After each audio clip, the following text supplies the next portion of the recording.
आप सभी का स्वागत है। आप देख रहे हैं खबर समय जगत और मैं आपके साथ जया वाजपेयी। पुलिस अधीक्षक महर सुधीर कुमार अग्रवाल के निर्देशन और थाना प्रभारी बदेरा निरीक्षक अभिषेक सिंह परिहार के नेतृत्व में गठित टीम के द्वारा आरोपी को राजकोट से गिरफ्तार किया गया। बदेरा थाना क्षेत्र में एक किशोरी का शव पाए जाने पर बदेरा पुलिस के द्वारा मर्ग कायम कर जांच में लिया गया। आपको बता दें कि मृतका के पीएम दौरान मृतका के पेट में 32 सप्ताह का गर्भ होने की जानकारी सामने आई। मृतका के परिजनों से पूछताछ करने पर इस संबंध में कोई सार्थक जानकारी प्राप्त नहीं हो सकी। सभी के द्वारा यही समझा जा रहा था कि मृतका के गर्भवती होने के कारण गलानीवश आत्महत्या की गई है। अब मृतका के साथ उसकी आवश्यक स्थिति में संबंध होने की बात सामने आने पर पुलिस अधीक्षक महर सुधीर अग्रवाल के द्वारा थाना प्रभारी बदेरा को मामले की गंभीरता से जांच करने हेतु निर्देशित किया गया था। वहीं थाना बदेरा पुलिस एवं थाना नादन से उप निरीक्षक वंदना द्विवेदी के द्वारा मृतका की सहेलियों एवं मृतका के घर की महिलाओं से बारीकी से पूछताछ की गई। पूछताछ पर प्राप्त तकनीकी साक्ष्य एवं समस्त विवेचना के आधार पर राजकोट टीम भेजी गई, जहां संदेही से सामान्य पूछताछ के उपरांत पुलिस टीम संदेही को अभिरक्षा में लेकर थाना बदेरा वापस आई, जिससे बारीकी से पूछताछ करने पर पूरी स्थिति स्पष्ट हुई। इस प्रकार आत्महत्या प्रतीत होने वाले घटनाक्रम की सूक्ष्मता से जांच करने पर अंधी हत्या का खुलासा हुआ। ब्रीफ कर दीजिए सर, क्या है पूरा मामला। 14 तारीख को थाना बदेरा के क्षेत्रांतर्गत एक गाँव में एक किशोरी जिसकी उम्र सिर्फ 18 साल का होना प्राप्त हुआ, उसका शव तालाब में तैरते हुए मिला था। प्रारंभिक तौर पर दुर्घटना या आत्महत्या जैसा दिखने वाला एक मामला था, परंतु जब उसका पोस्टमार्टम किया गया तो पता लगा कि वो 32 वीक्स प्रेग्नेंट थी।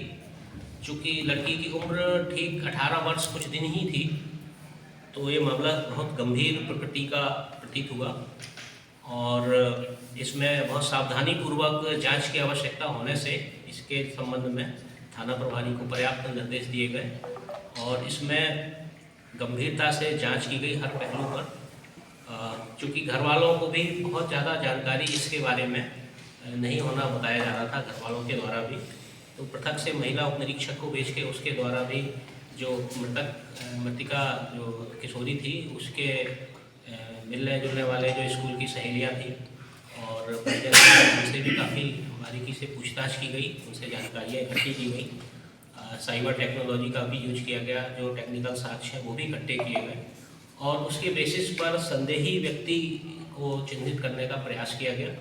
संदेही व्यक्ति चूँकि उसका अभी घटना के काफ़ी समय पहले से गांव में आना जाना नहीं पाया गया था, किसी के भी द्वारा इस तरह की बात नहीं बताई गई थी, महीनों से वो यहाँ पर नहीं है, तो प्रथम दृष्टया यही इंगित हो रहा था कि शायद किसी इस तरह की घटना होने के बाद, इस तरह का होने के बाद उसके द्वारा संभवतः सुसाइड किया गया होगा। फिर भी चूँकि लड़की उस समय अवयस्क थी तो पॉक्सो एक्ट के अंतर्गत इसमें अपराध होना पाया जा रहा था। इस बेसिस पर टीम को जो है गुजरात भेजा गया और संदिग्ध को चिन्हित करने के बाद टीम के द्वारा बड़ी मेहनत से काम किया गया और वहाँ पर उससे जब जानकारी ली गई, पूछताछ किया गया, तो पता लगा कि वो जो संदेही था वो घटना के समय गांव में आया था और टेक्निकल साक्ष्य भी इसकी ओर इंगित कर भी रहा था और उससे जब बारीकी से पूछताछ की गई और उसको लेके आया गया तो पूरा मामला स्पष्ट हो गया और उसने स्वीकार भी किया और वो चीज़ फिजिकल एविडेंस थे उससे भी उसकी पुष्टि हुई।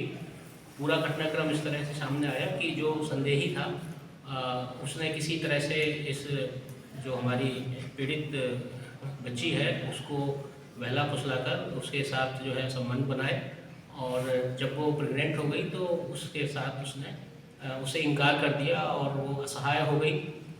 उसने बार बार उसको बुलाने का प्रयास किया, उसके द्वारा नंबर भी उसका ब्लॉक कर दिया गया था, लेकिन किसी भी प्रकार से वो उसको कांटेक्ट करके बुलाती रहती थी।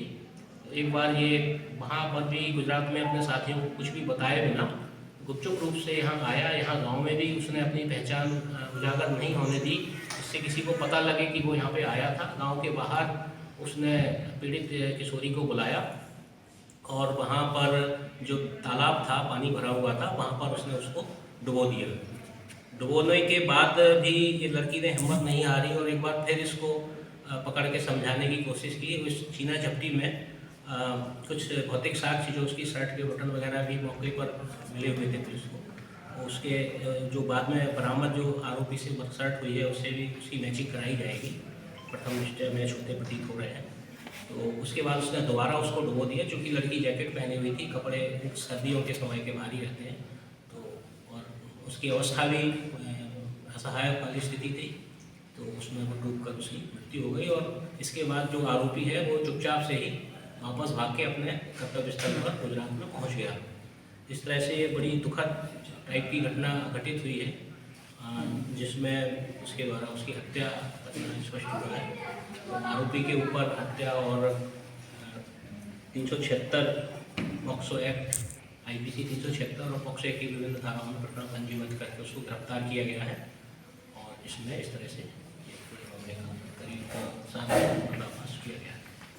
सर, घटना ब्लाइंड थी और पुलिस के पास मैंने उस समय प्रारंभिक तौर पे ये कह पाना कि हत्या है या आत्महत्या, कोई मजबूत तथ्य अपने पास नहीं थे। इसके बाद भी पुलिस किन साक्ष्यों के आधार पर आरोपी तक पहुंची? कौन से ऐसे मजबूत साक्ष्य मिले? जो जानकारी महिला अधिकारियों के द्वारा एकत्रित की गई, पुलिस के द्वारा एकत्रित की गई, और जो मेडिकल एविडेंसेस थे, पीड़ित बच्ची का 32 वीक का प्रेग्नेंट होना, ये सारी चीज़ें ये इंगित कर रही थी कि कोई ना कोई घटना घटित हुई है, अपराध घटित हुआ है। हत्या है या आत्महत्या ये बाद में क्लियर हुआ, बट घटनास्थल पर कुछ सामान, जैसे कि लोकार्ड का सिद्धांत है, आरोपी और पीड़ित के बीच में जब भी कहीं जहाँ भी उनका कॉन्टैक्ट होता है तो कुछ न कुछ फिजिकल एविडेंसेस का एक्सचेंज होता है स्पॉट पे, तो वो एविडेंस बड़े क्लियर थे उससे, और जो उसकी स्वीकारोक्ति है और उसकी यहाँ पे प्रेजेंस, प्राइमरीली उसकी प्रेजेंस भी यहाँ पर थी, यही स्थापित नहीं हो पा रहा था। बट जहाँ पर वो काम करता है वहाँ से उसकी 4 दिन की एब्सेंस, और उसके पास से फिर ट्रेन के आने का टिकट वगैरह भी बरामद हुआ है, जिससे स्पष्ट हो गया है कि वो यहाँ पर मौजूद था। मतलब आरोपी हत्या करके तुरंत वापस हो गया, वो अपने घर भी नहीं गया, यहाँ किसी से मिला नहीं, और ना ही उसने अपने घर तक पहुँचने के लिए किसी का भी सहयोग आया, सहारा लिया, ना ही किसी को सूचना। सर, जिस तरह से महिलाओं के ऊपर बढ़ रहे हैं अपराधों को लेकर अंकुश लगाने के लिए प्रशासन लगातार कार्य करता है, क्या कहीं कुछ कमी रह जाती है जो इस तरह के अपराध घटित हो जाते हैं?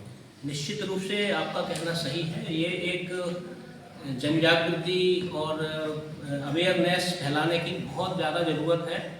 इसमें पुलिस लगातार प्रयास करती है, महिला सुरक्षा शाखा जो हमारी है और सभी जगह पर है, ये प्रयास करती है लगातार जो बच्चियां हैं उनको जागरूक करने के लिए, और अलग अलग क्षेत्र में जैसे साइबर सिक्योरिटी के क्षेत्र में भी बच्चों को भी, बच्चियों को भी, सभी के लिए इस तरह से अपराध से बचे रहना है, इसके संबंध में जागरूक लगातार किया जाता है। परंतु ये जो क्षेत्र है और जो स्प्रेड है, बहुत बड़ा क्षेत्र है, सभी लोग उसमें नहीं आ पाते, और कई बार उनको पता भी होता है, बट इस तरह की चीज़ों में यदि वो एंटेंगल हो जाते हैं, फंस जाते हैं। तो आप देख रहे थे महर से प्रकाश सोनी की रिपोर्ट। इस तरह की खबरों को देखने के लिए सब्सक्राइब करें खबर समय जगत।